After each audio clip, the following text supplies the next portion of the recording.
Welcome everyone to episode 26 of Future Strong. I can't believe we're on episode 26 and marching towards the end of the year. For anyone who's not watched before, my name's Nikki Garchea and I'm one of the co-founders of Capfinity.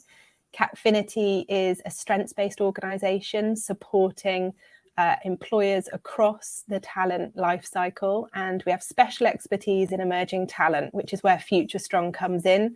Future Strong, hosted by Lindsay Pollock and I, is all about helping to make the lives of people in emerging talent stronger, and that's both recruiters and people applying for jobs.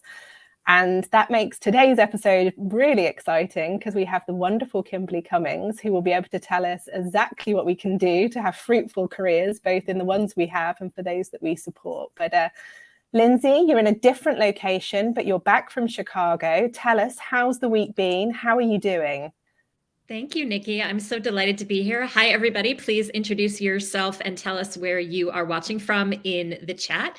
My name is Lindsay Pollock. I'm a career and workplace author and speaker. My latest book is Recalculating, Navigate Your Career Through the Changing World of Work. I am also the proud author of the foreword to Kimberly Cummings' amazing book, Next Move, Best Move, which we're going to talk about throughout this session. Yes, I had my very first business travel of 1 year, 9 months and something days to Chicago. Friends in Chicago, I adore you, but I did want one working mom night alone in a hotel, which I enjoyed very much. Did a speech out there. It was great to be back in person. And yes, I owe a debt of thanks to my friend and neighbor, Terry, because they are installing new windows in my apartment. And so I am in my neighbor, Terry's apartment. So shout out to the Bacow family for the scenery change and the venue. But more importantly, I am so delighted to be here for our 26th episode of Future Strong, to introduce my longtime friend and colleague, Kimberly Cummings, who has done so many things that we are going to welcome you, Kimberly, and ask you to tell everybody a little bit about you. Welcome to Future Strong. Thank you so much for having me. I think even with you introducing me, I always forget how we first met. And I'm always just so shocked that this is where we are now. I heard Lindsay speak, oh, wow, I don't even know the year, but probably maybe not 10 years. I think maybe a good 8 years ago at a conference, and to be speaking with you and have you write the foreword to my book. I'm always just so shocked that this is where I am. But I'm so excited to be here with you and Capfinity and Nikki today. I identify myself as a career and leadership expert. I teach people how to navigate the world of work, make more money, and position themselves as leaders. And that work is with the individual. I've been in university career services for almost 10 years. I joke and say that I've helped people ages 18 who don't know what to do with their life, all the way through folks who are in their 60s who have built a career and they're ready to do something new. After working in higher ed, I transitioned into corporate DE&I work, where I served as the director of global diversity talent acquisition strategy. So I worked alongside recruiters to build out the strategy to recruit, but then really talking about how to advance and promote women and people of color. So my experience is on both sides of the house. And now I go into corporations and help them consult and figure out how to build out inclusive hiring solutions to make sure that they're not just bringing in the talent, but they are supported once they're there. As we know, the Great Resignation is here, so that's even more important than ever. And I'm an author, like Lindsay shared, and I'm so grateful that she wrote the foreword to my first book. Amazing. And I think that's on the screen for everyone to get hold of it as well. You could maybe put one in view just so we can see it for a second. Yes, right here. Harry. With my own Super flag. Beautiful. Wonderful. Just going back to the chapter that you particularly enjoy. We might make you reach into that in a minute. I want to know where the flag is. Yes, indeed. You mentioned the kind of the, and I'm going to use all words at the moment. So you mentioned the Great Resignation. We're hearing the Great Realignment and also the Great Reshuffle. Great it is, significant, global, affecting everyone, certainly in the US and UK, but far beyond that. Tell me, Kimberly, what's your take on what's happening from a career perspective? It's such an exciting time because I feel like the power is really in the candidate. it's in the employee to be able to reshuffle, redesign their career. I think working from home for so long really taught employees that if you're spending 40 plus hours a week doing things, I know in my corporate job, I never worked 40 hours a week. That was a very light week if I worked 40 hours. If you're spending that much time in your home where you're so close to the things and the people that you love, if you don't also love your work, you want to think about it. And companies that weren't considering remote work are also considering remote work now, or have, they should be. If they're not, that's probably why they're seeing a lot of attrition of their employees. But it allows employees to look at different companies, different locations, while still having the comfort of their own home. It's allowing employees who thought they have to be bound to a New York City or San Francisco to move to areas where they're able to keep a great salary, but decrease their expenses and live closer to family or someplace that they've always thought they wanted to live. It's a very exciting time, but I think it's a little scary on both sides. I think for employers, they're really nervous about how can they retain their really great talent, and they're still figuring out what needs to be done. And for the candidate, they're exploring brand new things that they never thought that they'd be able to. They're able to be in simultaneous processes. A lot of my clients who I coach one-on-one, I have clients who are talking to not just one of their dream companies, but 2 and 3 and 4 at the same time. So it's a lot of pressure on both sides, but I do think the power is still in the candidate's hand because they're able to ultimately leave and go wherever they'd like to. And they may not have had that opportunity pre-COVID. So Kimberly, I just want to welcome a couple of our friends, Marie Royce, author and consultant and expert from the Washington, D.C., Alexandria, Virginia area, Trudy Steinfeld, our colleague at Capfinity, dialing in from Cambridge. Welcome. And please, everyone else, say hello as well. Kimberly, I want to go back to your kind of DEI recruiting strategist hat for a moment. Thinking about what we've accomplished in 2021 and when the power is more in the hands of the candidate, what's your advice to the recruiters who are watching or the organizations who are watching on advancing DEI goals, both from a recruiting perspective, but you also mentioned retention, which I don't think we talk about enough. We have to talk about the funnel and the pipeline when it comes to DEI, but can you just talk or riff a little bit in whatever direction makes sense on where you think DEI practitioners or recruiters who care about their recruitment and retention goals should be focusing in 22? First thing I want to say is always that DEI is a hard field to be in. I don't know anyone who is a true DEI practitioner who's really able to create change, who is well liked by everyone. I think if you're well liked, that means that you're not pushing the needle more. You're not getting the results that you need because there's always going to be some resistance, whether it's from HR in general or the company or the business to really move the needle. For recruiters, I think there's a lot of pressure on recruiters, but what I always share is that it's a partnership. Recruiters, yes, like the biggest part of your job is filling the recs, but you're the advocate for the candidate as well. So I think recruiters need to be armed with the language to navigate these conversations. It's not just that you have a goal to increase representation in this area or for this role, but how do you answer the questions of the candidate? What can you say transparently about the needs and the mission of the organization? How can you challenge the hiring leader to make sure that it's a structured interview process, that they have a diverse interview panel? And many times recruiters aren't necessarily armed with this language. It's just, hey, we have diversity goals. Give me a slate. And by the way, we needed this role filled yesterday. And I really want to hire from this school that I've always hired from all the time and not consider the folks who you presented from another school, which means you may not hit the goals that you'd like to hit.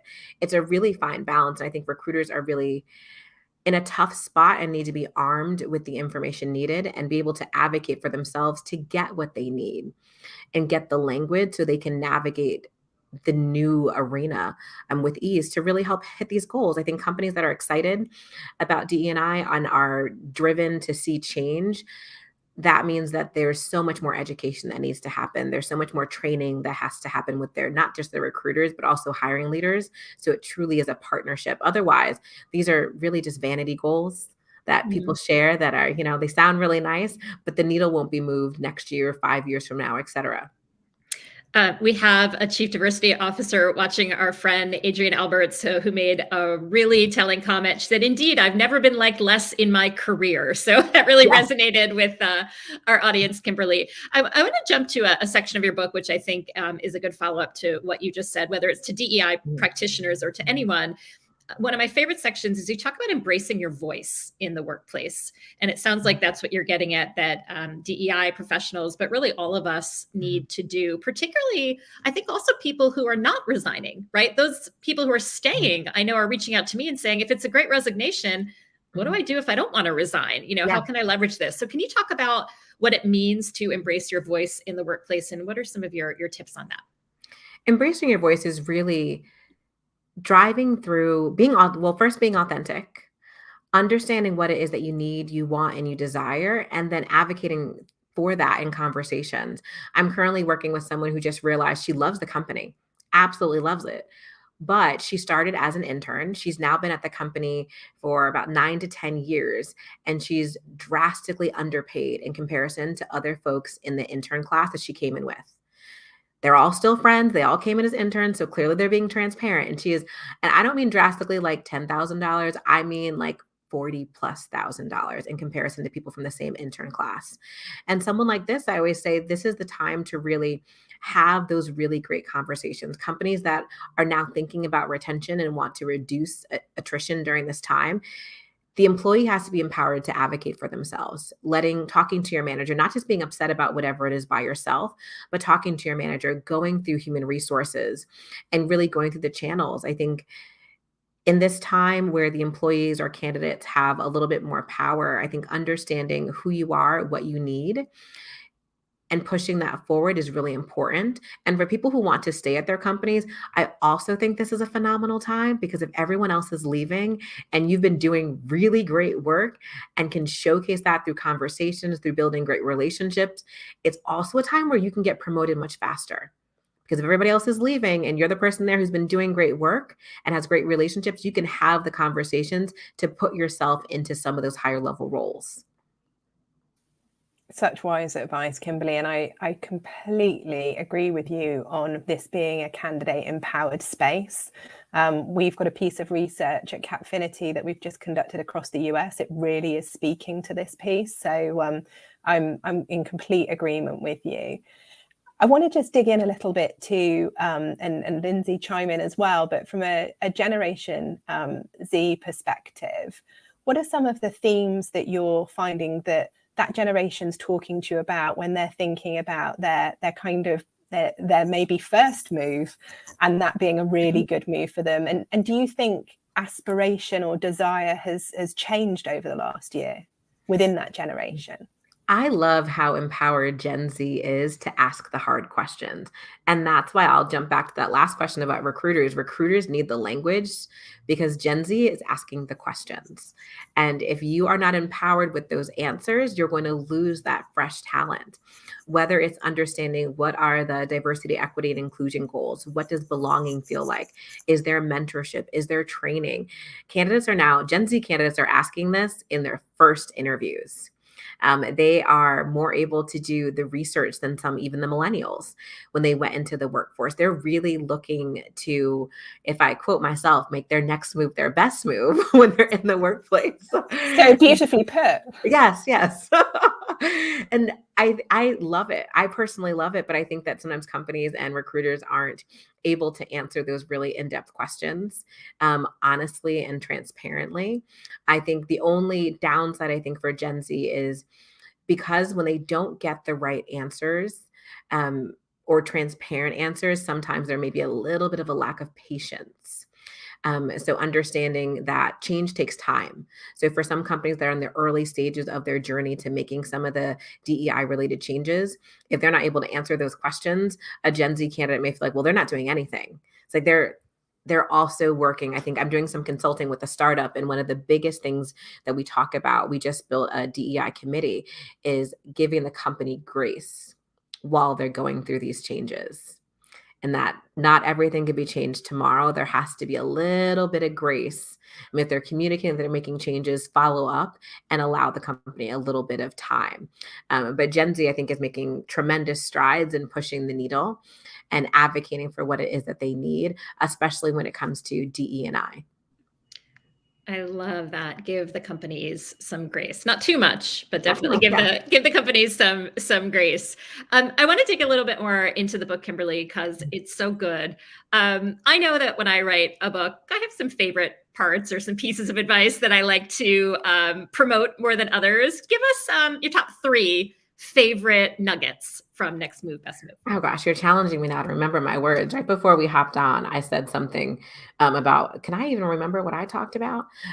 So one of my favorite chapter is relationships are still everything. Because as much as people say, what's that quote back in the day? People said it's not what you know, it's who you know. And networking gets such a bad rap. I think relationships really are still everything. So I break down the key relationships that you need and I separate them a little bit differently from other career professionals. I say that you need peers, internal and external to your network, who help you do the work that you need to do.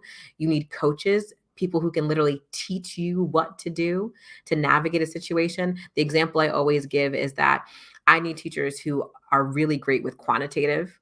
I am very much a qualitative person. If you want to see me cry, put me in a pivot table every single time. Or even when I wanted to write a book, I remember I asked Lindsay, will you go to lunch? And she broke down, you need to get this book to write your proposal. You need to do it this way, and this way. That was coaching. Otherwise, I would have been just Googling on the internet. You need mentors who've been there, done that. And I think many times people put a lot of weight on the mentor, but sometimes mentors can't coach. And you may not be working with them as a peer. And last but not least, you need the sponsors who can pick you up from where you are. And I joke and say, bring you to where you rightfully belong. They have to have power and influence. And I love that. That's a really big conversation now. Carla Harris I think she had a TED Talk where she talked about that too, from Morgan Stanley. The sponsorship is one of those relationships that if you don't have it, you really can't move forward at the rate that you'd like to. And I know for me, when I look at my career in higher education and when I look at my career in corporate, I had really great sponsorship, people who were able to advocate for me in rooms that I wasn't in. The relationship chapter is my favorite. And then I think also the self-discovery. In the beginning of the book, the first part is all about determining what your core values are and determining what you actually want. And I think many times in the workplace, we wait until we are unhappy and we are dissatisfied. And by then, anything looks better than the job and the company that we currently have. So I challenge everyone to really take stock of their experiences, understand what they're good at, understand their strengths, their weaknesses, what things they never want to do again before embarking on any type of job search, or honestly just advocating for where they want to move within an organization. So I think those 2 areas I think would be my 2 favorite. I think I talked a lot in the first one, so I'll let you could find your third when you get the book. Oh, I like that. To choose your own adventure. Yes. Welcome to Erica Pierce from Washington, D.C. Erica, great to see you here. Kimberly, just on that last topic, your business is called Manifest Yourself. It's also a topic, manifesting, that you talk a lot. I did want you to touch on why you think that concept of manifesting, or first define it for people who aren't maybe familiar with that terminology, and then why you named your whole business after it. Definitely. So it's definitely grown and evolved over time. I joke and say that I've been playing on the internet since 2011. In 2013, I founded Manifest Yourself. And by 2017, it was really, really growing. And I left my corporate job in just this year, so in May 2021. Manifest Yourself, I think people think that I'm talking about meditation. I know I get lots of emails about, oh, would you come speak at a meditation retreat? And I'm like, you've clearly never Googled me ever, because I don't think I'm the person to speak at the meditation retreat.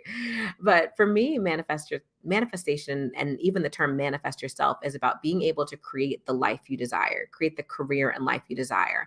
I think part 1 is having the intention, like the intention and the vision. You have to have the vision for what you'd like to do and the intention to make those changes. And then you need to take inspired action every single day toward that vision. And ultimately, then I say you're able to manifest the life you desire. My company's manifesto is, you must believe in yourself and your vision. When you do this, you will manifest the life you desire.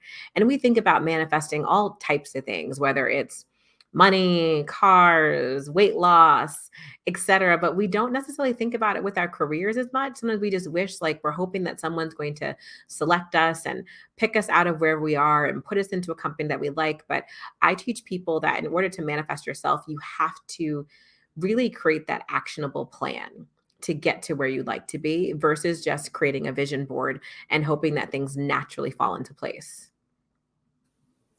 Such wise advice, Kimberly. And I'm just curious, with the transition you've gone through this year, moving from corporate, and clearly you've maybe gone through some of this learning and experiences yourself to make the move that you have. What advice would you give people who are maybe thinking about stepping out on their own as you have, or going through a transition, wanting to change their career or make their next move? So the first thing I'll say is that entrepreneurship isn't for everyone. And I think that right now, with the Great Resignation, with people making a lot of shifts, everyone feels, well, not everyone, but I've heard a lot of people say that entrepreneurship is being shared as like the only way you can be happy. And that's just not the case. You can be happy in a corporate job. I loved my corporate job, mind you. Absolutely loved it. And I probably should have left 6 months sooner, but I took myself to like the bone where I literally didn't have the capacity to do both anymore, because I loved it and did not want to let it go. So when you're making a transition, I think it's important to prepare yourself to the best way possible. Make sure that you have support. I know for me, moving into entrepreneurship, I reached out to so many people to help me get myself in order, and also be comfortable with change. If you're moving into entrepreneurship, there's so much change that happens.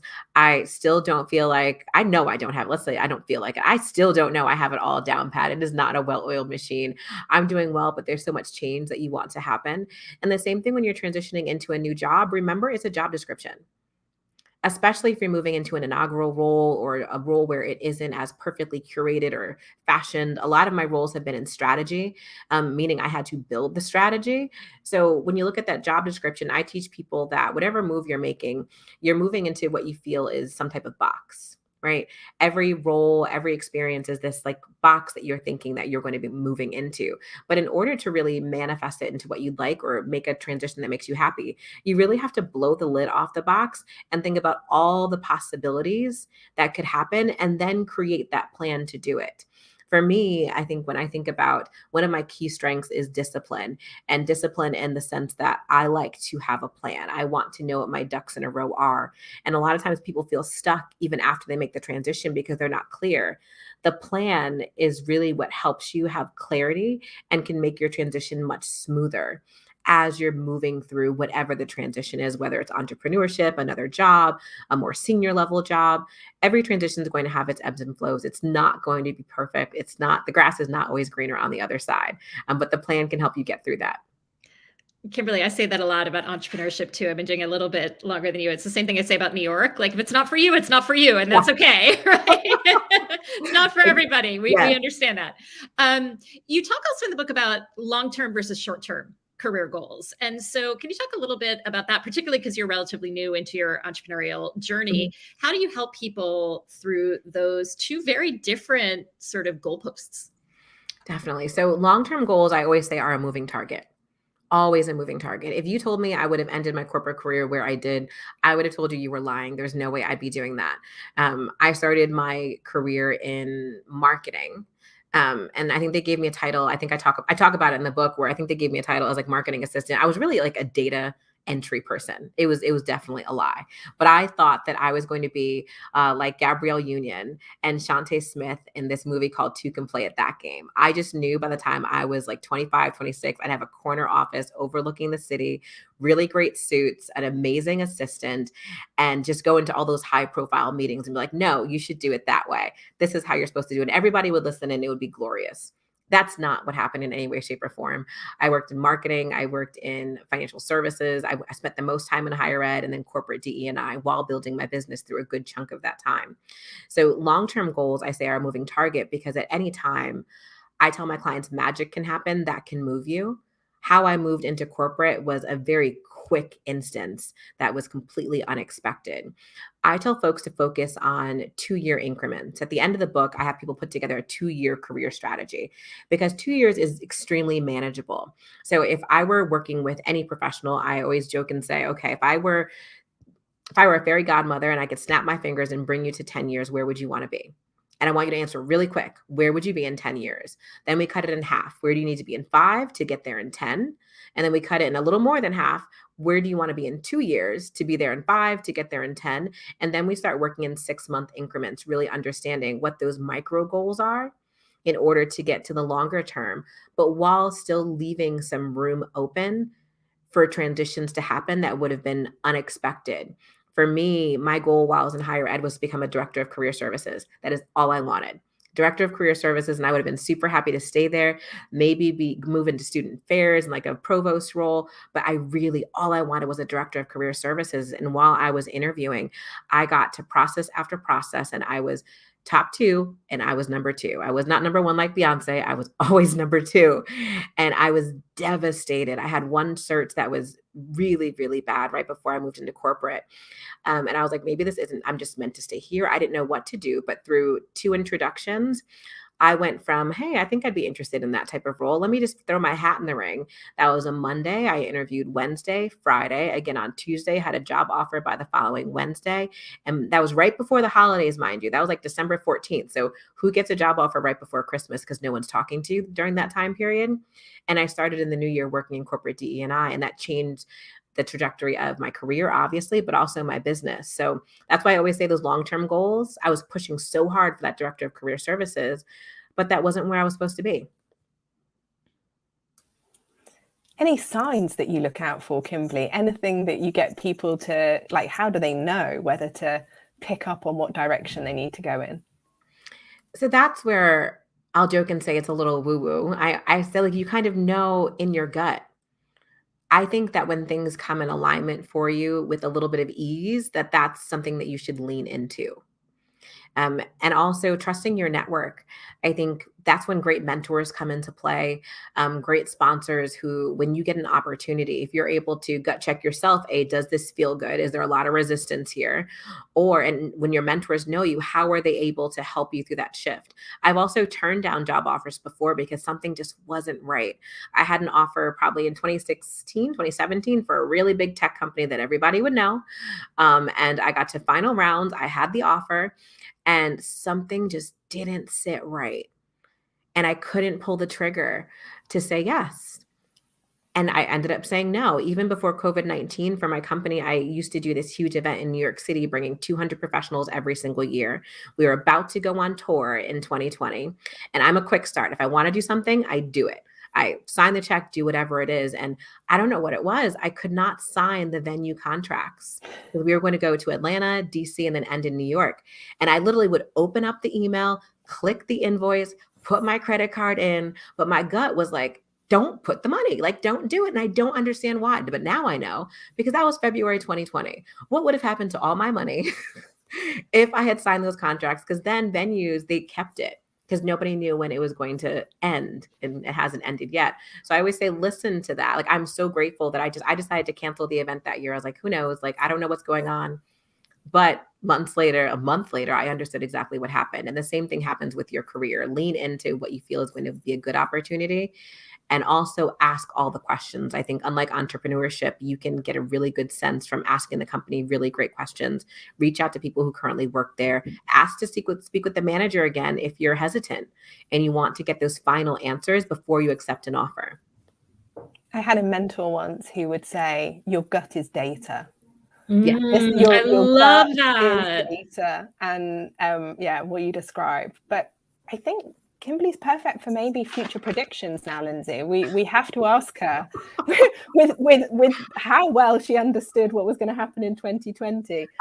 What, to everyone listening in, and obviously you could speak from a DE&I perspective, recruiter, career services, Gen Z, but what are some of your big predictions for 2022?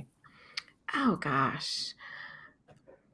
One of my biggest, maybe it's not a prediction, but one of my biggest hopes are that companies are going to move toward thinking a lot more about retention and advancement, and really get down, not a formula, but a framework for making that happen.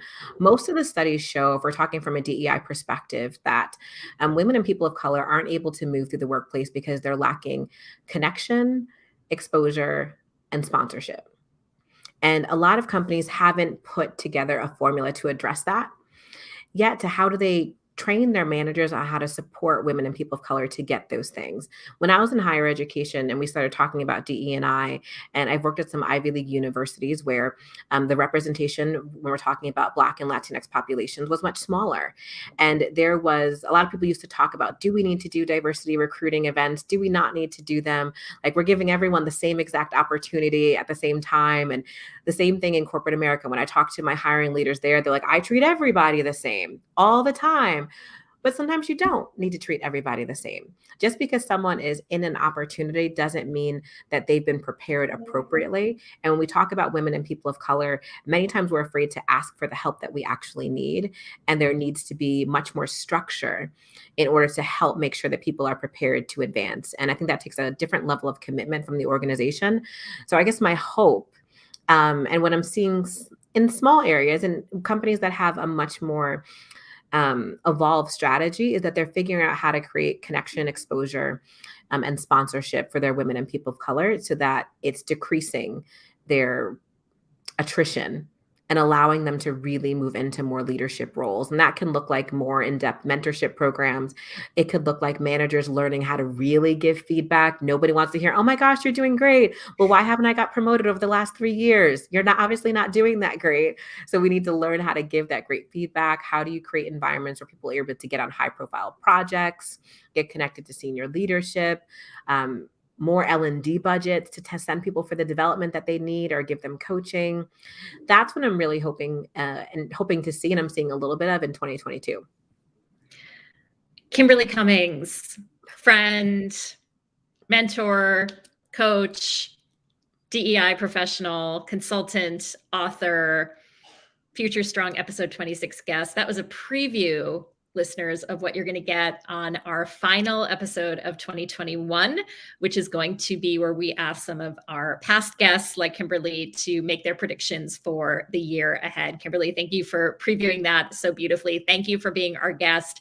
As always, I want to give my top 3 takeaways from this session. And I'm actually going to cheat because today I have 4, because Kimberly, you've shared so much with us, including the shout outs to Gabrielle Union and Beyonce, which I don't think we have ever had on Future Strong. So, number 1, DEI is a tough field to be in. If you're well liked, you're probably not doing it as effectively as you can. So just a reminder that there are a lot of challenges for all of the people working so hard in that field. So thank you for sharing that wisdom and that honesty. Number 2, you had some really great thoughts on Gen Z or Gen Z. They're empowered to ask tough questions on DEI goals, mentorship, training.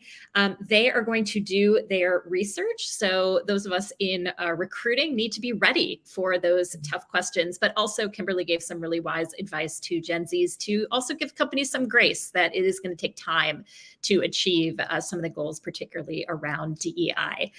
Third takeaway is about the network that each and every one of us needs. We need a combination of peers, coaches, mentors, and sponsors. I like to talk about a board of advisors concept that you can't have all mentors who are one way. And I think that's really validating. And the final takeaway is when thinking about all of our careers moving forward into the next year, Kimberly recommends thinking in 2-year increments. And how do you make the decisions about what moves to make, your next move, best move, as Kimberly's book is called? She advises to lean into the things that happen with ease and to trust your gut. And I love Nikki's comment that your gut is data. So Kimberly, I know that you have a very strong gut and it's really led you in some amazing directions. So thank you for being our guest on Future Strong. Please tell everybody how they can follow your work and keep in touch with you. Thank you so much for having me. So you can find all things about me at KimberlyBCummings.com. My favorite places to hang out, I think, would definitely be LinkedIn. So Kimberly B. Cummings, or you can find me on Instagram, Kim B. Cummings, and I respond to everything. So please reach out. Wonderful. Thank you so much, everyone, for listening in. Thank you, Lindsay. Thank you, Kimberly. And we'll look forward to seeing you all in episode 27.